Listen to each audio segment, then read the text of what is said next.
Welcome to the Humanergy Leadership Podcast. My name is David Wheatley. We're here to talk leadership in small, bite-sized and practical chunks. Enjoy.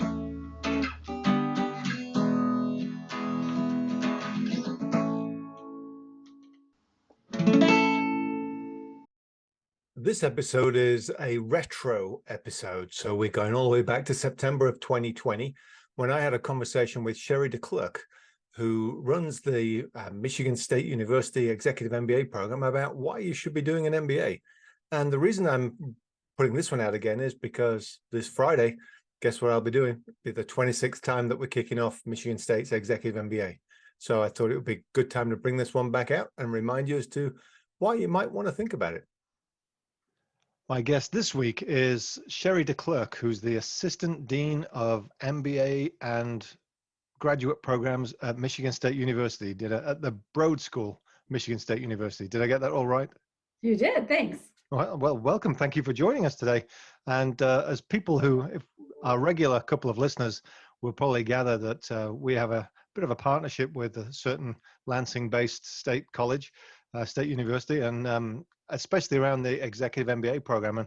And a couple of things I wanted to bring you on for today is because the challenging times that we're in, I want to talk about what the value is these days of enrolling in an MBA program. So I know there's going to be bias in the answer, but I always try and start when I've got a new guest on with just give me the 30-second bio, your history. How do you get to where you are today?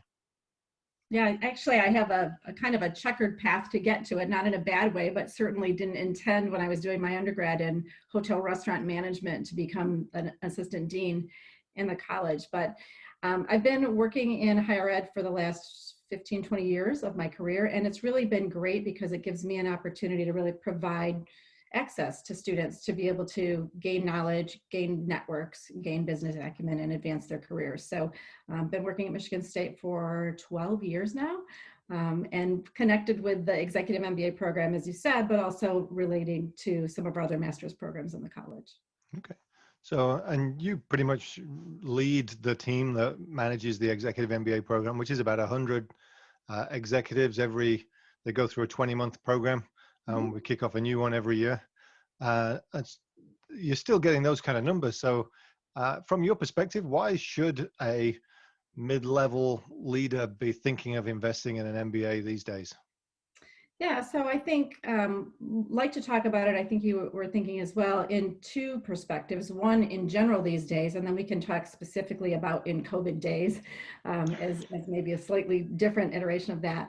But what we find still is that graduate education in business, and certainly an MBA, is still perceived as a great credential for providing students with broad business knowledge, right? So specialty master's degrees obviously are intended, we'll be seeing my cat soon, I'm sure. But intended for people to really be able to gain business acumen and also develop networks in a variety of industries that can help inform what they do. And so those standards are always really an important aspect of graduate business education. And we find that it really helps people to know how to do things more effectively and efficiently, whether they're in a for-profit business or a non-for-profit, right? Often we get people coming in from other organizations that are like, my goal isn't to make money necessarily, but still, are there ways to do what you're doing more effectively so that you can have a bigger impact on whatever that mission is? So it's really about breadth, if you like. So I may have been an engineer all my life, but now I'm the engineering manager or an engineering director or whatever it may be. And so that breadth of that spread across all of business is what exposes me to my broader reality. Right, and certainly if you take that as an example, right, I'm an engineer and I'm really good at being an engineer, and so they put me in charge of managing people and budgets. I had no training on that in my engineering degree, so now I'm a smart person and I'm good, but I'm a bit out of my element in terms of making sure I know what are the best practices and what are the theories behind that. So the MBA and really other graduate degrees also are designed really to help people to transition into those leadership roles in organizations. And you said you want to answer in two parts. I'll get to the COVID bit later on, but what kind of people are you seeing sign up for an MBA, executive MBA these days? So for we think about our programs really in a couple of different buckets, right? One is the traditional MBA. Those folks tend to be a little bit younger and a little bit less experienced and still are trying to gain those credentials and skill sets along the way.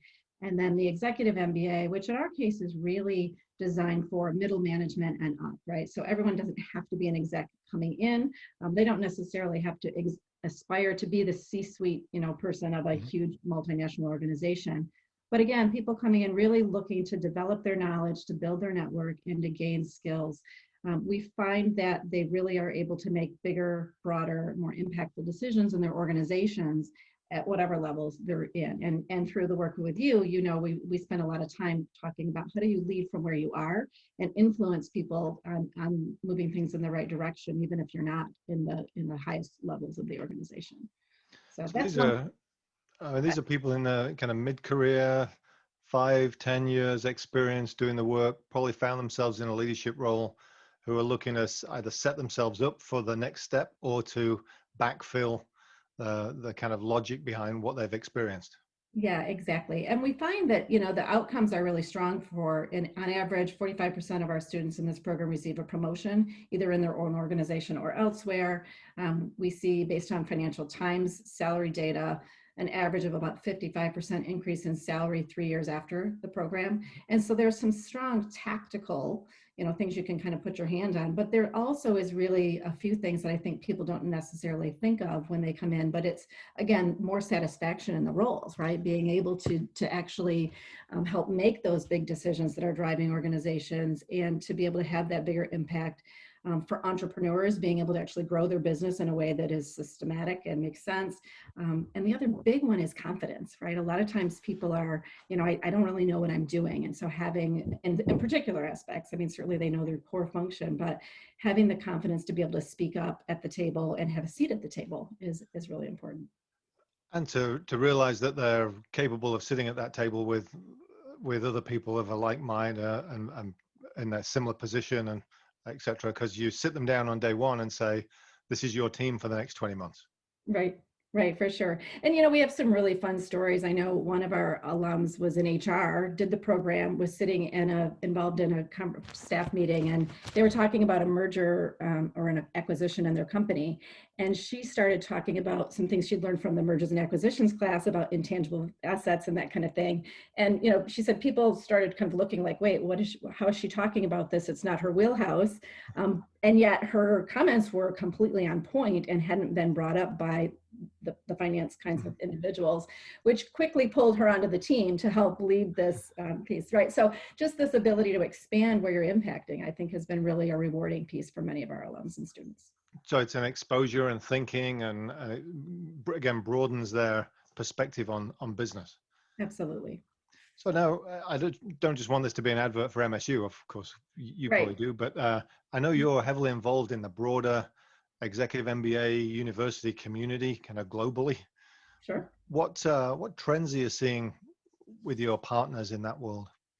So I am on the Executive MBA International Council, and it's great because I have the opportunity to interact regularly with, big schools like London Business School and CEIBS out of China and HEC in Paris. And so it really is a very global community where we get together to talk about best practices and what are we seeing. And generally speaking, what we're finding is that there is still a strong need and a demand for people, particularly people who've been out of school for a while, to be able to come back. And one of the things that's great about that community, regardless of which school you attend, is that ability to bounce, to learn from not just the great faculty at our schools, but also from each other, right? So having those networks of people where maybe one completely different industries, really that diversity of opinion has been just a really rewarding part of our program. And we find that people that come back to an executive MBA type program or other, MS programs later in their career have a very different approach to the learning, right? They really are doing it not because mom and dad said, it'd be a good thing to have a degree, but because they actually realize that they have gaps in their skill sets, that they could benefit from the knowledge. So that's a rewarding experience both for faculty and also for the other students in the program. So that's interesting, that kind of cross-sectional learning for somebody who's in the mid-level, and you also get people who are senior folks that are, like I say, backfilling their experience. and you find that they're learning too. Right. Oh, for sure. Yeah. And that demand for the breadth that I mean, there's still a lot of people looking for that general kind of business leadership degree at this level.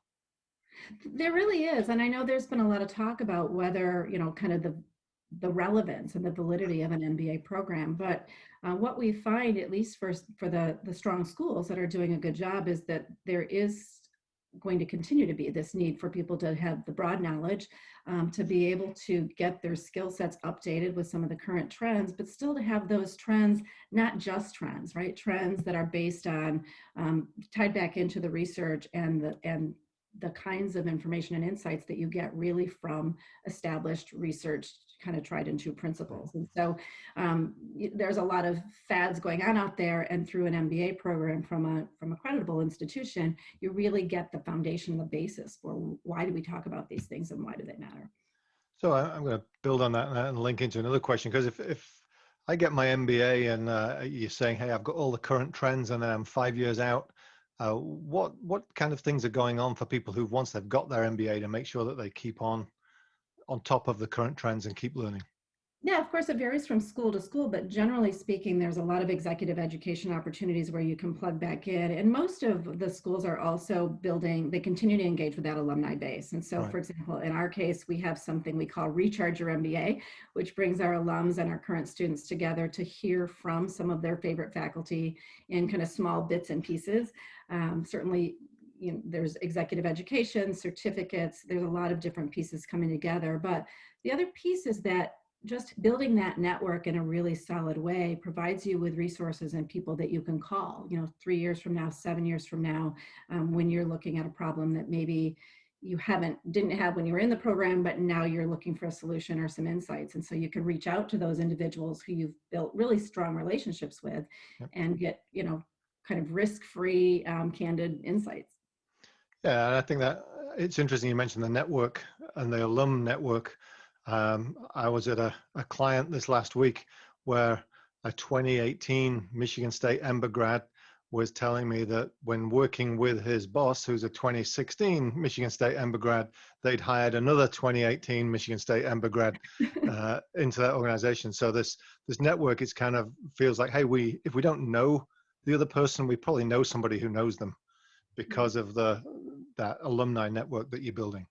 Yeah. And I think, certainly different colleges and schools have different cultures, right? Like any organization does. And so if people are looking at it, it's important to look at what is the culture of the program that you want to be a part of in that community. And certainly at Broad, we're very much focused on collaborative teamwork. How do we work together to get the best results and outcomes? Probably one of the reasons that we align closely with you, because our philosophies are quite similar. But there certainly are other ways of approaching leadership, right? And so not to say that our programs are right for everyone. Yeah, I'm not saying that one of the examples in our latest book, What Great Teams Do Great, is Michigan State, but it could well be Michigan State. It could be. Yeah. So, things are changing at such a rapid pace at the moment. What are executive MBAs doing to keep up with that dramatic, rapid change? What kind of things are you doing to accommodate that? Yeah, so let me answer that in a couple of ways. One thing is in terms of in general what's happening in the space, and that is that there is a lot of conversation and a lot of interest in making sure that we meet students where they are, right? So this isn't just at Michigan State, but in general, this idea of how do you build those networks and have that collaboration that happens in a way that's convenient for people whose schedules are tight, who can't necessarily get to campus on a regular basis. And so in our case, we've had two traditional MBA options. One is the full-time, which essentially is, stop working and immerse yourself into the full-time education on campus. Great option for some people, not feasible for others, right? And then our traditional executive MBA has been this every other weekend, Friday evening, Saturday format. And again, great for building relationships, great for networking. And the students that have gone through that really value the consistency of that cadence and the ability to see each other face to face each and every weekend, both for holding themselves accountable for work and for the relationships, but also for just the consistency of working through the process. Right. And it's worked great for us. And yet we're recognizing me personally in our school and in general, that there is also a place for online, right? And so people are being more and more comfortable. There's some ways to do online learning in a really strong way. And so really starting to explore, in our case, but in many cases, right, how to incorporate online or virtual learning in a way that still holds your values and allows you to deliver the value proposition that you have for your school. Right. I mean, you've even added a kind of hybrid version. Yeah, so for this year, we took the, kind of never waste a crisis. We took the opportunity of COVID to say, how can we pivot in our own delivery of what we're doing and provide something that maybe is more flexible for people, given the amount of kind of uncertainty that they have in their own lives. And so we created this summer and launched this fall an MBA Flex. And in that program, students are coming essentially once a month. Sorry, while I grab my cat off of the keyboard before she hangs up. Your cat's an additional guest. Yeah, Sophie, would you like to have some insight into what's going on here? Well, it looks like she's got green eyes, so that's she's wearing the right uniform. She usually ignores me until I get on the computer and then likes to lay on the keyboard. Particularly, I'm not sure how she's done it, where she's consistently like adding like random keystrokes into things. So. But we, the Flex program was really designed to provide something that was more convenient and flexible for individuals, and yet still, all along as we developed it, it's like, how do we ensure that the relationships are there? How do we make sure that we build the quality of our education? And so we're excited about that. It's been met with pretty strong response from individuals, and again, we continue to think about how do we make sure they still build the connections? How do they stay tight? And we did the orientation with your team and that was fully virtual, and that was a first time for all of us, same concerns, like how do people connect and build those relationships? And yet, through the collaboration with you guys, I think that went really, really well. Well, yeah, Corey and I spoke about it a couple of episodes ago because we had to pivot something that we've been improving for 20 years online, and some of the best practices that we learned from doing that too, which was a fascinating experience. And so that gets me to the COVID piece. What else are you doing to make sure that this continues to be high value for people during COVID? Yeah, so we, the curriculum, the change in the actual program itself has been one thing. Faculty also are being very mindful about how do they make sure that the examples and the things they're doing in the classroom are relevant to today, right? And so, for example, we had an opportunity to flip the sequencing of our courses and moved a critical thinking for innovation course into the May timeframe, right? Because we thought students could really use this knowledge around how do you think about things differently as a way of influencing what's going on in their own organizations and potentially their own personal lives, right? So that's an example. Faculty are also really taking the time to say, what are the cases that we're using and how do we bring the real world into the classroom to provide some insights and some knowledge that really helps students to not only learn, but learn in ways that they can have an impact today. Right. So it's really keeping it at the cutting edge. We're talking about what's happening real time because your faculty are actually researching how to do that best anyway. I know we're kind of coming to the end, but I want to just mention two other things that I found really interesting. And one is, in terms of why do it now? We're finding that employers are getting more and more people retiring, right? So people that have been on the fringe of retirement saying, you know what, I'm out. And so there's a need for more middle and upper management people to be brought into organizations. So I think that is one reason that now is a particularly good time. The other thing is that we've had students literally say to us, this program has been my rock. So it is something that people can do, that they can, it's something they've been thinking about, they can actually do it, feel like they've got some kind of control in taking a positive step in a time that has a lot of uncertainty for many of us. So. Right. So there's free time, right? You can't travel, you can't do as many social things, you might as well study and get a degree. And that rock is built on the team and the alums and the connections that they're making real time in the session as well. I'm one of the things I always start with is let's help you build your personal board of directors, and many of those people are going to be in the room on day one. You just don't know it yet because you're going to get to know them. So then my last question then is, if you've piqued somebody's interest, other than go to Michigan State and find that out, what should people be looking for when they're choosing a degree like this? If I'm a mid-level manager, what kind of things should I be weighing up as I look at the competitive marketplace that there is? Sure. And there are many options out there, definitely. And one program doesn't fit all people's needs. But I'd say, number one, think about why do you want to do it, and what's the structure that will work for yourself. So again, like, is it appropriate for you to quit your job and go to school? If you're doing a huge pivot from, one thing to something totally different, it might really be the smartest and best thing you can do to actually walk away from your job and enroll in a program that gives you the internship and the deep dive. Culture, again, one of the things I mentioned earlier, but it's different for different individuals. Certainly price points are different across the different executive and working professionals programs. And then this idea that there's a difference between an MBA and an MS degree becomes specialty masters. So do you want a deeper dive into supply chain management or business analytics, or are you really trying to position yourself for this broader knowledge base of an MBA? Right. So those are the handful. I appreciate that, because there's lots of options out there, and you're just giving people, hey, take a look at these things and see which one best fits for you. And there's something for everybody, if you like. Yeah, and talk to the schools, right? I mean, certainly they'll be able. Each one is going to be selling on what they offer, but I think most of us are really interested in making sure it's a good fit, right? So helping people to understand the nuances of the different programs, and then providing a pathway for an individual to say, that's what I'm looking for. I think that fits me, and it will help me achieve my goals. Thanks. Well, I missed it in the intro, but Dr. Cheri DeClercq, thank you very much for being with us this afternoon and spending some time talking about why we should and what we should do if we're looking to continue business education and go green. And go white. Thanks, Cheri. Thank you. That was the Humanergy Leadership Podcast. My name's David Wheatley. For further information about Humanergy, go to humanergy.com or check out our latest book, What Great Teams Do Great, from all good bookstores. Have a good one. Stay healthy.